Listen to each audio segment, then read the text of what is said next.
The U.S. Justice Department is trying to break up Google by telling the company to make several moves, including selling its Chrome browser. The DOJ and a coalition of 38 state attorneys filed a proposal Friday telling Google it must fully divest from Chrome and also stop paying other tech companies to make its search engine the default option on phones and other devices.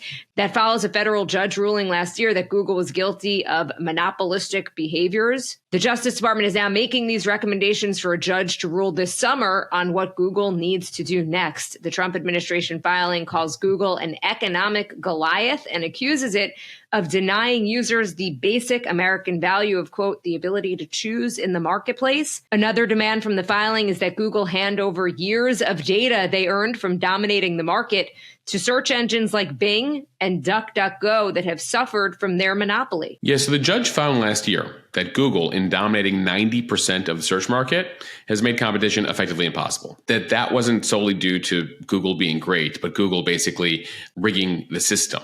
Because keep in mind, you have Google, the search engine, right? And then you have browsers like Chrome. And what Google, the search engine, does is then lock in beyond its own Chrome browser, lock in Firefox, lock in Safari. Most people probably don't even know that the default on your iPhone when you go to Safari and you search is Google. And so the argument by both the Trump administration, which started this case back during the first term, and Biden, one of these rare situations where Trump and Biden agree, was that this is too much. And it has effectively ensured that when we search our most private things, health, politics, the variety of things that you search on Google, you share a lot of your most private things you probably don't even share with your family with Google, that you're getting one answer. It's cooking one algorithm. And so they're arguing that there needs to be choice here. And that Google, by paying tens of billions of dollars to Apple, Mozilla, Samsung, and those companies, effectively locked all these search engines out. And some people responded, by the way, over the weekend, Jill, well, Google's the best search engine. When I try these others, they're not as good.